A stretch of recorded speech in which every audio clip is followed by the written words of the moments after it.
here we are. Welcome, everybody. And welcome to today's episode of Keepin at 800. I'm your host, Andrew Stummy, Director of Field and Organizing and Political Coordinator for the Art Directors Guild, IATSE Local 800. We are sprinting toward the finish line of the 2024 election cycle. We only have about 25 days left in determining the future of our country and the future of the labor movement. No big deal, right? So we wanted to put together an episode that provides you some information about the fight for our future in Washington, D.C. And so with that, I am super excited to talk to the IATSE political legislative team today. Welcome, guys. I want to welcome the IATSE political legislative director, Tyler McIntosh, and assistant political legislative director, Jackson Reese. So, guys, tell me a little bit about yourselves for the members who don't know you like I do. Gladly. Thanks, Andrew, and appreciate you guys having us on today, and thanks everybody who's tuning in. I'm Tyler McIntosh. I'm the Political Legislative Director for the International. I head up our office in Washington, D.C. I've been our Political Legislative Director since 2019, and joined by my colleague, Jackson Reese. Yeah, hey there. I'm the Assistant Political and Legislative Director. I've been with the union since April of 2020, so coming up on 5 years now. My background before was in political campaigns and specifically fundraising, but as Andrew knows, and I very proudly tell to anyone who will listen, I grew up in an IA family. My dad, Kim Reese, is a production designer and coming up on 30 years as an ADG Local 800 member. So I am particularly thrilled to be keeping it 800 this morning. You stole the words right out of my mouth, man. Like, this is keeping it in the family for real. Well, we got a limited amount of time with you guys because, of course, why would you be busy during an election season, especially now? So let's just jump into this, all right? Now, you and I both know the importance of this election, and in my opinion, the stakes in this one are pretty much total. For the labor movement, but can you lay out what you think the stakes are for the listeners that aren't, political junkies like us? Yeah, sure. I mean, how much time do we have? It's I think there's an entire subset of podcasts with seasons of episodes dedicated to just that question. But I mean, in all seriousness, listen, the stakes are high.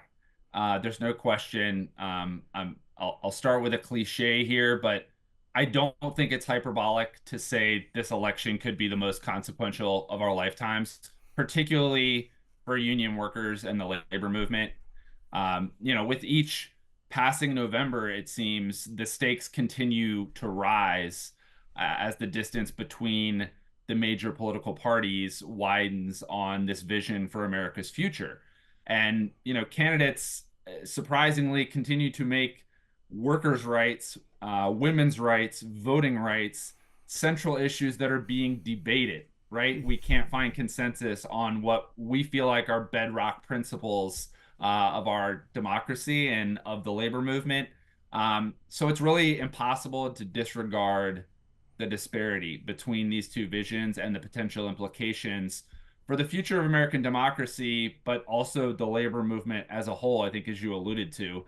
And listen, these are issues that impact the social and economic conditions of IATSE entertainment workers, right? That is what it's in our international constitution. That is what we exist to do, to achieve by organization and mutual endeavor the improvement of the social and economic conditions of entertainment workers. So that's what we're here to do.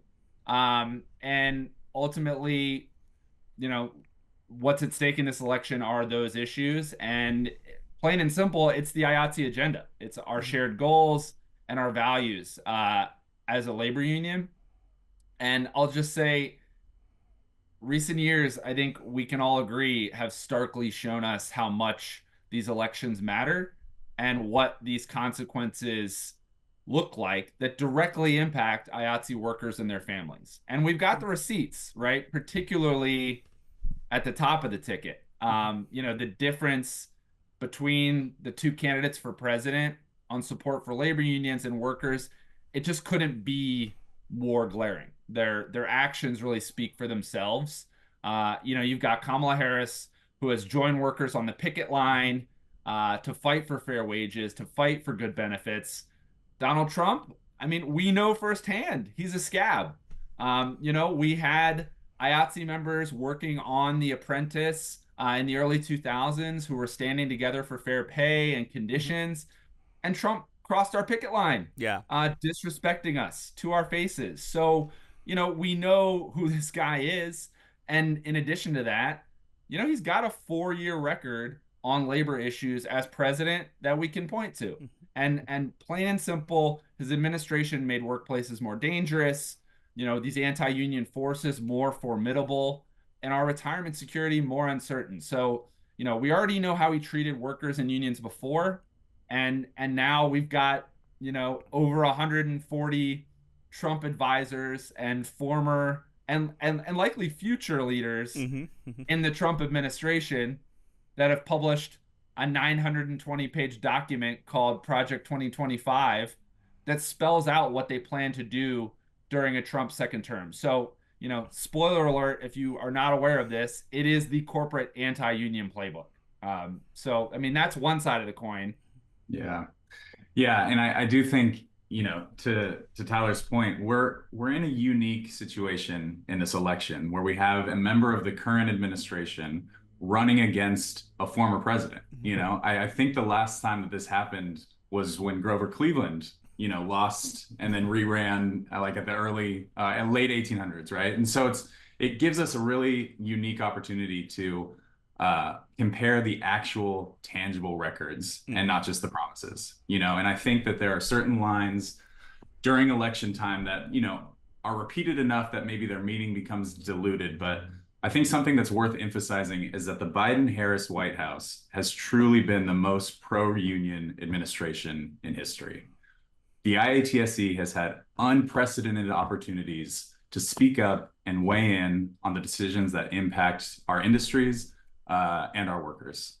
So, I mean, coming from California, Kamala Harris knows who the IA is. She engaged with us during her time as Attorney General, during her time as U.S. Senator. She's met with our locals, marched with us, supported us. So, really just stood with us at every turn. So I think both Tyler and I and, our members across the country are eager to return that favor this election. Something that I think is particularly unique, just talking about showing up for workers. As vice president, she invited an IATSE organizer, Rachel Gitlovich from the Animation Guild, to the White House to uplift our organizing success in animation. I mean, just talk about walking the walk. Like, she is putting the IA in the Oval Office. So, to your question about what's at stake in this election, I think a quote that Tyler and I like to use is, what we win at the bargaining table can be lost at the ballot box.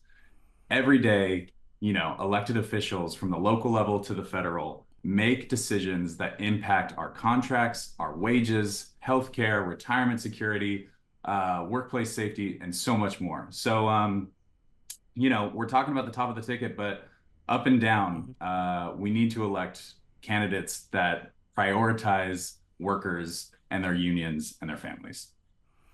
Yeah, I mean, this is everything our members hear from me, but it's nice to hear it from, the proverbial horse's mouth with y'all, because it's the access is one thing, but to have the first sitting president and Harris being a part of that administration to walk a picket line just really does show you where they stand with labor. I mean, that's the ball game right there, right? That somebody can do that. Well, now we've discussed sort of the stakes.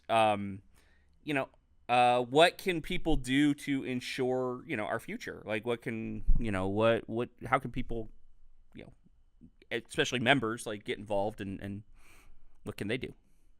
Absolutely. I mean, there's a lot that you can do. We're not bystanders to history here. First and foremost, I would just say ensure that you're registered to vote, and make a plan for how you're going to cast your ballot, either before or on election day.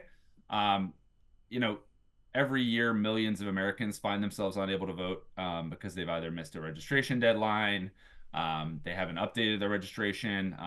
In some states, you can be unknowingly dropped from the voter rolls if you're dormant for a period of multiple elections. And some folks just don't know how to register. So each election cycle, we highlight the IATSE Voter Toolkit. This is a webpage on the IATSE website that contains all the information you need to cast your ballot and ensure that your vote is counted. So this is something you can use to register to vote, check that voter registration status, see what your election deadlines are, learn those absentee ballot and vote by mail rules if maybe you're going to be traveling for work on election day, or there's a chance that you think you could be traveling. Finding your polling place, tracking your ballot, all of that is on the IATSE Voter Toolkit. And we've got, live kind of buttons there that redirect to a dynamic tool providing real-time election information for whoever is using it. And you can access the IATSE Voter Toolkit at iatse.co/vote. So again, that's IATSE.co, and that's /vote.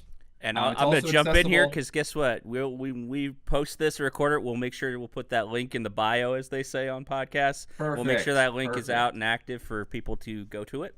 But keep going. All right. Well, we've got some other links for you. Yes. So never fear, listeners. We'll make sure we get all these resources in the show notes. So appreciate that.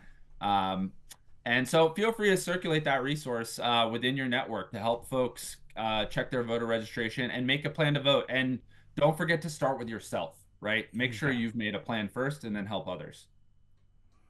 Yeah, and I think in the vein of helping others, we also need to communicate the stakes of the election like we just went through. We need to talk to our families, our friends, and our fellow IA kin about what policies actually stand to benefit our members and who supports those policies. I think, unfortunately, a downside of social media is that political discussions can become so toxic so quickly that it's really discouraged us from having these conversations. I think, folks just assume that it's just going to get down and dirty and they just avoid it. But something that Tyler and I have been doing this summer is we've been going to the district conventions. So for those that don't know, IATSE locals are grouped into 13 different regions called the districts, and they meet each year. And we've been talking with the education and training department about overcoming polarization and how we can do it. And one of the key takeaways is that when we focus on the issues that are impacting us, we often want the same things, that the divide between us is not that wide if we get to the issues that affect our day-to-day. So at least with regards to the presidential election, one of the resources that we've created to help you talk about the issues and to help you talk about this election as it pertains to IA members is our IATSE for Harris Walls website. It's a webpage that highlights specific examples where Vice President Kamala Harris has engaged directly with IATSE members and the international to address issues that affect our workers. There's also a segment on the page that's dedicated to remembering the labor record of Trump and the Trump administration, as we just mentioned, and some links from the AFL-CIO that provide more information on Project 2025. So speaking of other links that we can throw in the notes section, iatse.co/Harris Walls is where you can find that. You can read up on, how this administration has stood with us and will continue to stand with us for the next 4 years. Yeah, and we encourage you to share that, right? Refer your fellow IATSE members to that webpage if they're interested in learning more. About the choice we have this November. If you're trying to, we don't expect folks to memorize every single thing that's been done because frankly, this administration, the Biden-Harris administration, has done a lot for us. And then there was a lot that was done to us in a negative way under the previous administration. So, like I said before, we've got the receipts. So, so that's there.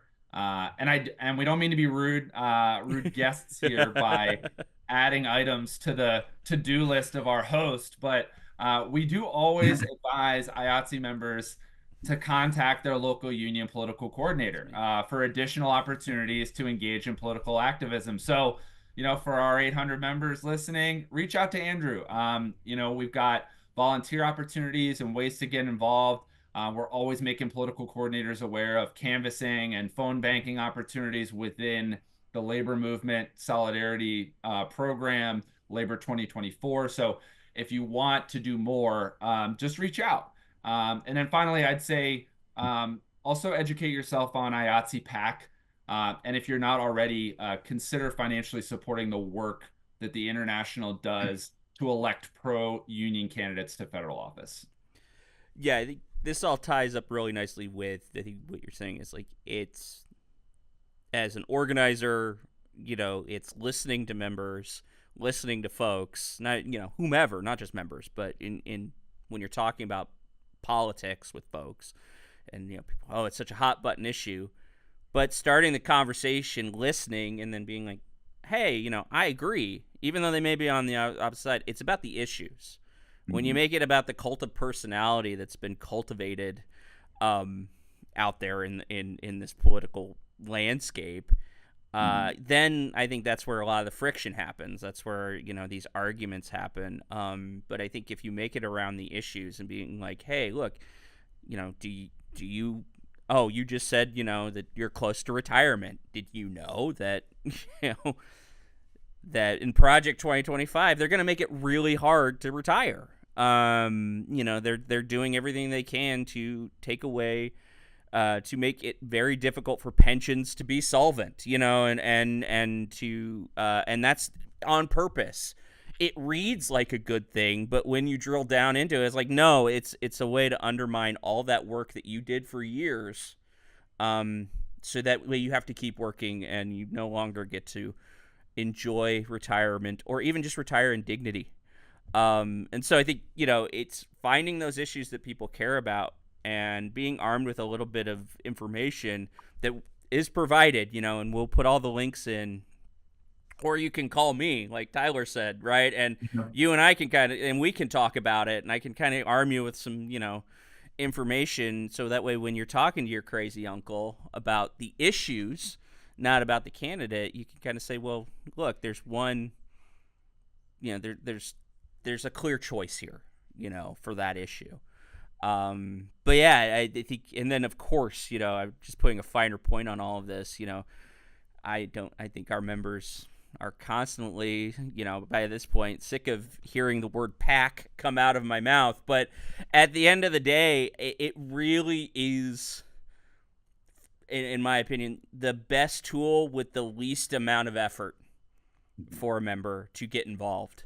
Especially with us being on a national local, I get asked all the time, hey, how do I help in swing states like Georgia and other places? And my line is, give to the PAC, because those candidates need those resources. They need that money. And that money is going to people who align with our interests in the entertainment industry. Absolutely. And it's ours, right? Yeah. This is the thing that we have ownership of. This is about solidarity. This is about all of us, pitching in, everybody pulling on the rope. It's organizing, it's solidarity, it's the labor movement, right? It's us joining together, everyone doing a little bit, everyone doing their part. And when we all join together, join those resources, we have, a massive impact in terms of our ability to elect folks who are going to look out for us and our interests and listen to us when we have issues. And I mean, you guys probably I have a couple of examples, but again, speaking to, our folks, examples of the PAC working for us. One I like to reference a lot is COVID era, unemployment extensions for entertainment workers. We weren't even in the conversation. That's right. And we weren't going to get any of that. And through our PAC and through, the hard work of the gentleman sitting right here, and we were able to ensure that our people were taken care of during that time. But I mean, you guys, I mean, other examples. I'll open the floor to you guys. For other examples the Yeah, PAC work sure. for. Yeah, happy to do that. And I think, I mean, you say a lot of your folks have heard from you on the pack, but I guess for anyone who may not have a full understanding of what is IATSE pack, I don't know, Jackson, do you want to just give a little overview of what we mean when we say Yeah. pack? Yeah, I mean, obviously around election time, the term PAC is kind of thrown around. So people, I think, are familiar with it. But for those who aren't, it stands for Political Action Committee. And as Andrew alluded to, it is a fund that's established for the purpose of accepting contributions from our members, from eligible donors, and then supporting candidates who support us. So unlike corporations who can make political contributions directly, it can be a line item in their budget. It is illegal for unions to use general treasury funds to support political candidates. So that's why the IA and other prominent labor unions have established federal PACs so that we can contribute to and build relationships with elected officials so that they think about IA members when they're voting on a law that impacts, our industries or our employers or what have you. So something that I think is important to note kind of at the top is that IATSE PAC is nonpartisan. We give to pro-worker candidates, be them Democrats or Republicans. Obviously, the list of union supporting Republicans at the federal level is shrinking, unfortunately. But as Tyler alluded to, the PAC was created for our union and its members to have a greater voice in the political and legislative process. That's right. Yeah, and I think,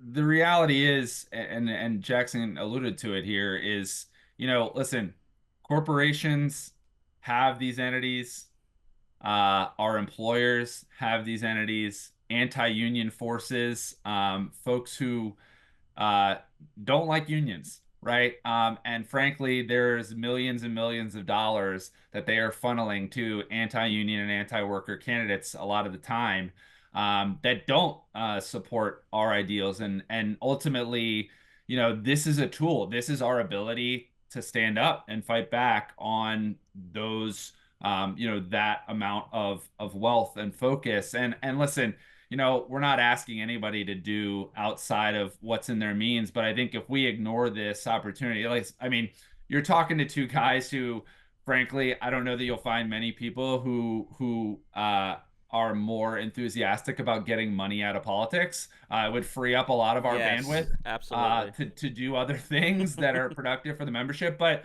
you got to play the game that's out there, and the reality is, if we just walk away and don't focus our efforts on this tool that we have the ability to influence policy for the benefit of our members, then we're doing ourselves a disservice. We're just not taking an opportunity by walking away. And so, ultimately, to advance that pro-worker legislation and policy, we have to financially support candidates that stand with workers. I mean, that's what it's there for. Your union gives you a voice at the bargaining table, right?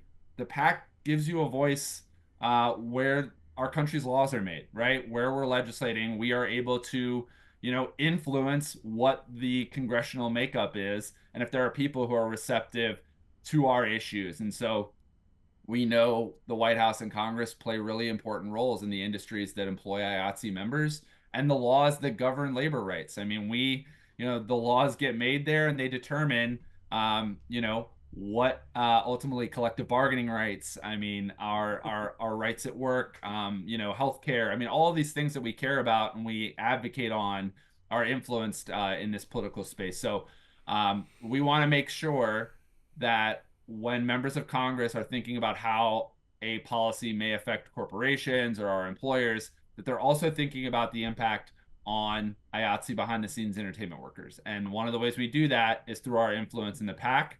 And then again, I mean, there are so many examples. I think, Andrew, you alluded to a really good one. And I think there really is no stronger example of our union's ability to achieve,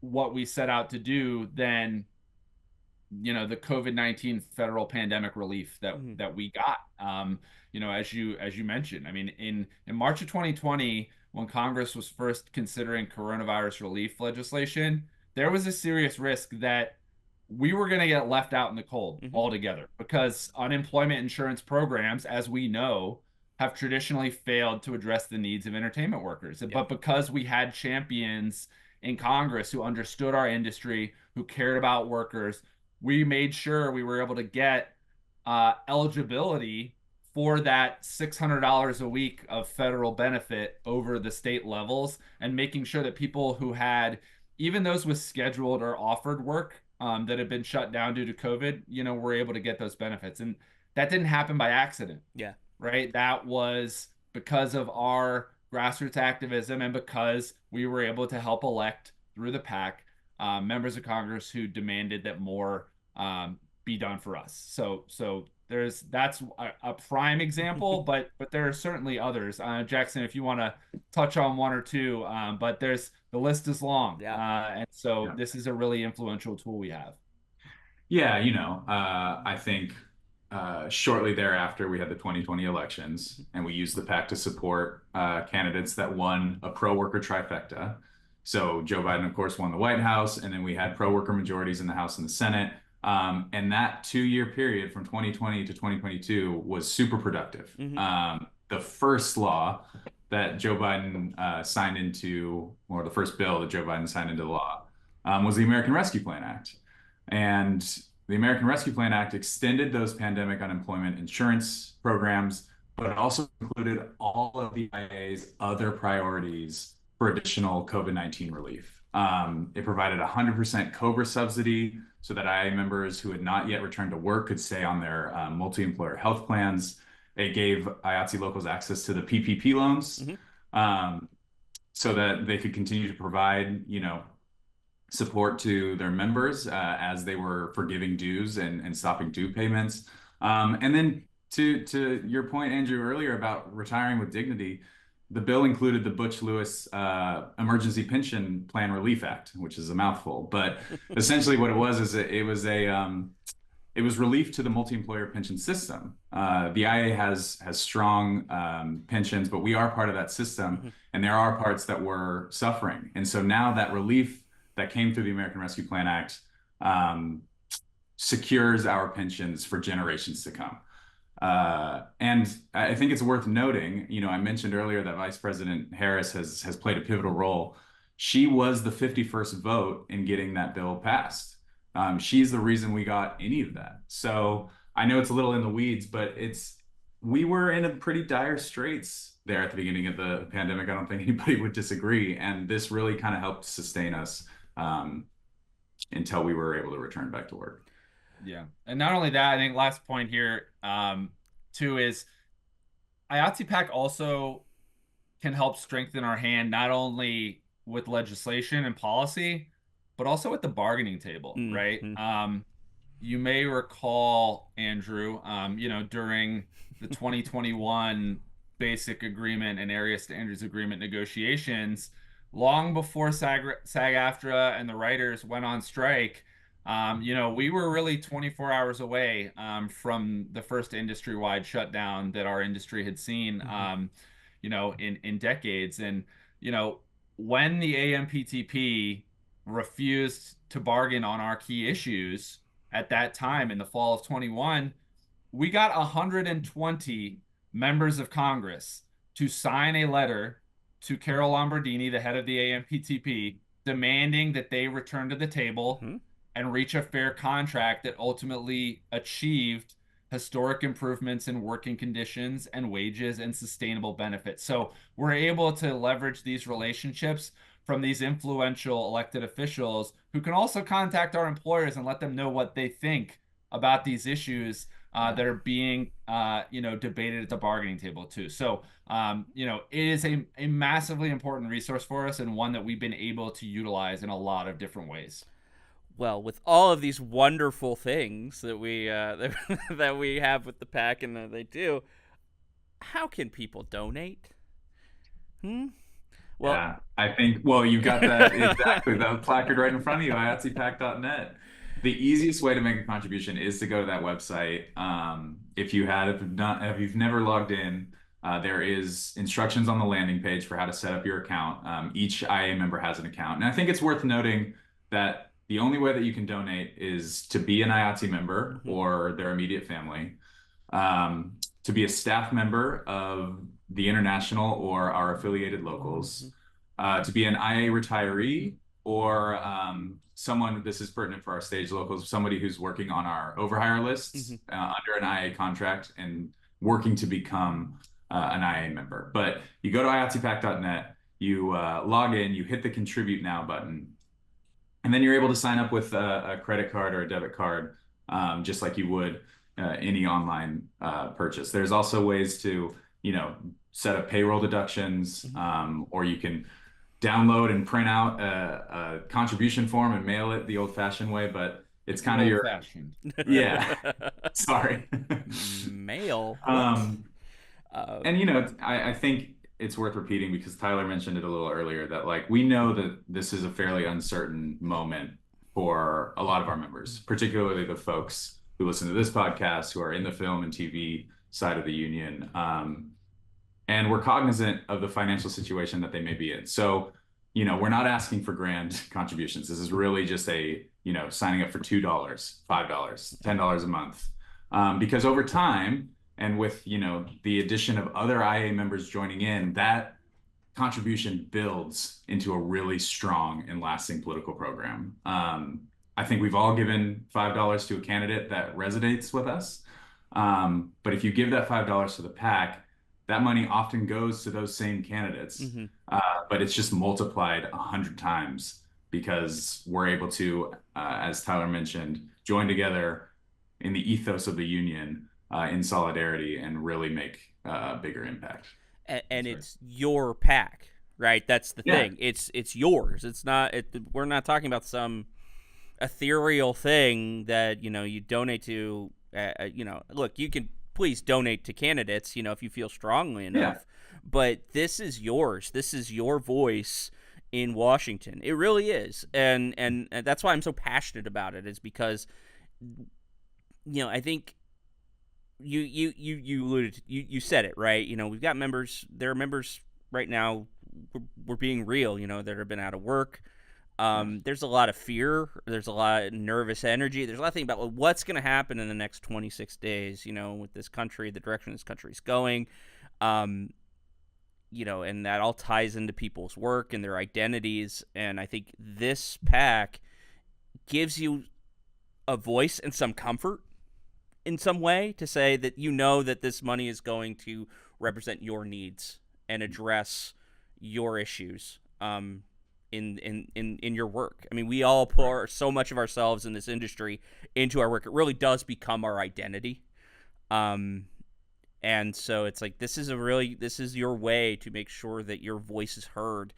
And I agree with Tyler earlier. Look, if I were queen for a day and I could get rid of money in politics, absolutely. I mean, it's like, we shouldn't be spending billions of dollars on a presidential campaign.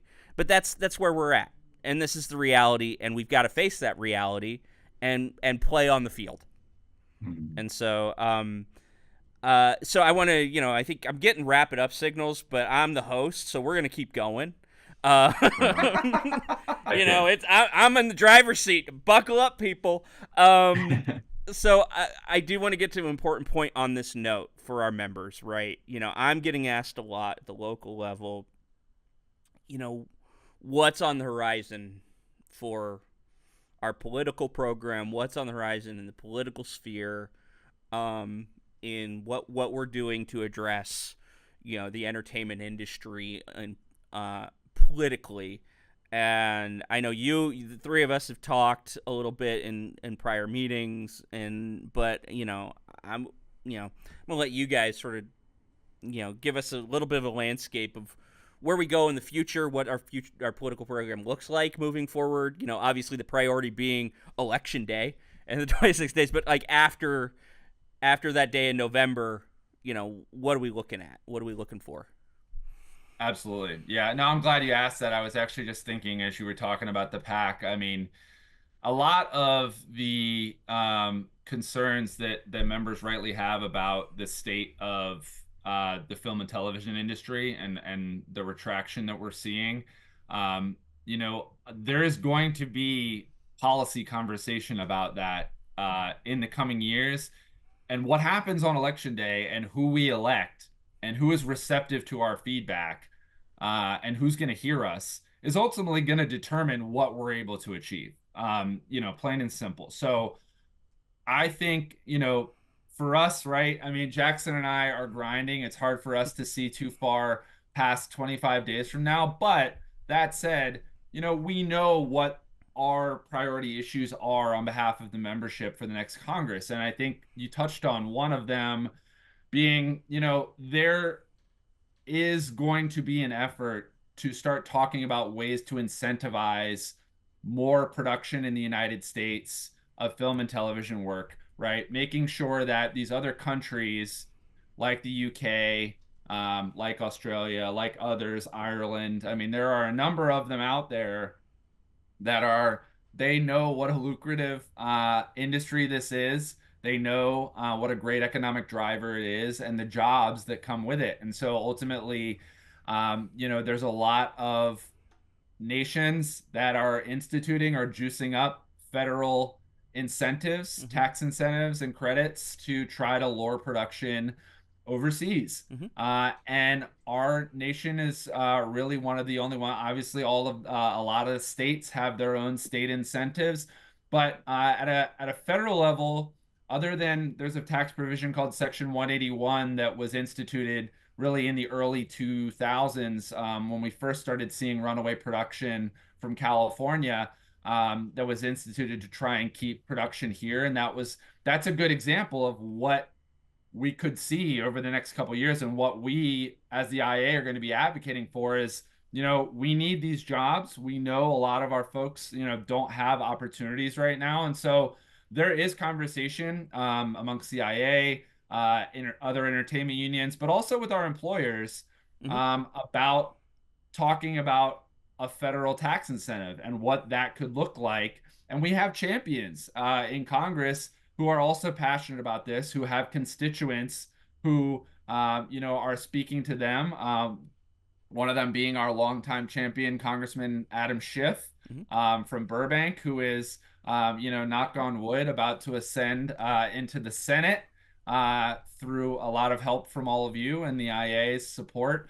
And this is someone, perfect example, who intends to take the pen on some legislation that could further a federal tax incentive. So this is something we are going to be focused on. So, when folks, I know those are the concerns that they're getting elevated to us, they're getting elevated to you, Andrew, and others within the union. I know it's a lot what folks are talking about. And so this is an issue that we are absolutely going to address in the political and legislative department. And through our PAC, we are going to be focusing on this issue in addition to, the other issues that are out there that are, really prominent on our members' minds. AI, artificial intelligence, is going to be a massive focus for our legislative work over the next couple of years. We have already been engaging, in the Senate in these AI insight forums and making sure that our members' voices are heard. And ultimately, legislation is going to be crafted around the copyright space and ensuring that our members' work, the stuff that you all work on that gets copyrighted, that it's not just being scraped without consent, without compensation, without the permission of our members. And so ultimately, this is something we're going to be really focused on. I would say, tax incentives, AI, and then obviously we continue the fight on the PRO Act, the Protecting the Right to Organize Act. We need to, the deck is stacked against workers. We know that, we've seen that, and we need to continue to elect administrations and Congresses that can help undo those harms, as we saw in the period from 2020 to 2022, when we had a pro-worker trifecta. We were able to start doing things that actually benefited workers, increased organizing. The amount of unionization, the NLRB, continues to be underwater with the amount of elections and campaigns and ULPs, and we have a receptive ear. So Those are things we continue to do. And then also just practical things like the smaller tax issues that affect our members every day. In the 2017 tax reform, we lost the ability to deduct our work-related expenses and Yeah. tools and travel for work, right? We've had this Performing Artist Tax Parity Act out there for a number of years that we continue to advance, and we are very, very close, to getting that done. And next Congress, there is going to be a big tax package in conversation because a lot of the Trump tax cuts are expiring. So there is going to, who we elect this November is going to ultimately determine what that tax package looks like, whether we can get a federal tax incentive, whether we're able to deduct our dues again. So all of these things have a direct impact on what we're going to be able to achieve over the next 2 to 4 years. Yeah, I think going back to your line, and I use it all the time, is what we gain at the bargaining table can be taken away at the ballot box, and there's no finer example than everything you just laid out. The work, being in the room during basic agreement negotiations, and knowing how much we hinged our AI proposals on copyright law. If we get a Congress in there that is pro tech, pro industry, and not pro worker, they're gonna have no qualms about rewriting copyright law, and we're gonna be back on fair use. Yeah, and we're gonna be back to where we started, and all of those gains and that foundation that we laid. I don't know about anybody else, but I don't spend 18 months working really hard to get something only to have it taken away out of something I don't feel like I can control. And you have control as members, right? You have a vote. Go out there and use it, and use it to make your voice heard about these issues we're talking about today. I think I'm really getting the wrap it up sign. So I think any parting words here in these next, for our members, the next 26 days from you guys? I just thought of one. Okay. As we're talking about voting, I think it's important, some of our members live in states that are not considered battlegrounds, that are decidedly either red or blue as it pertains to the top of the ticket. And so they might feel like my vote doesn't matter. Like, why should I turn out? Why should I go through the effort to cast a ballot? And what I've been emphasizing with our folks all summer is that, those down ballot races, the hundreds of state and local races that are going on, with elected officials that stand to directly impact you and your day to day, maybe even more than the presidential, those races are decided by 1,000 votes, Yes. 100 votes, a dozen votes. The Senate and the House and on down. That's where your vote really, really makes an impact. And those are the people that we need in office in order to advance any of these things that Tyler just talked about. So, if you're listening to this, you believe in unionization, which is about bringing democracy to our workplaces. It follows that you believe in participating in our democracy. So yes, in the next 24 days, do what you can to make sure you're registered to vote and make sure your friends are. That would be my parting words. Yeah, and if you have any, we are a resource to all IA members. Please don't hesitate to reach out to the political legislative department. Obviously Andrew has a lot of the answers and a lot of the no, don't put that on me. I know nothing. I know nothing. I will say, and you can put it in there, polleg@iatse.net is the email to the political legislative department. We are here to assist you in your political legislative activism. If you've got questions about the PAC, if you've got questions about how you can have your voice heard, and any questions you have about what we do, we're always available. And then I'm wearing my shirt today because I also want to do a plug for the all-in IATSE Locals mixer. This is from the first one in 2022, but I know that the Art Directors Guild Local 800 is one of the on the host committee of that event that you all are doing this weekend. And again, another great opportunity for a solidarity event to join together, but also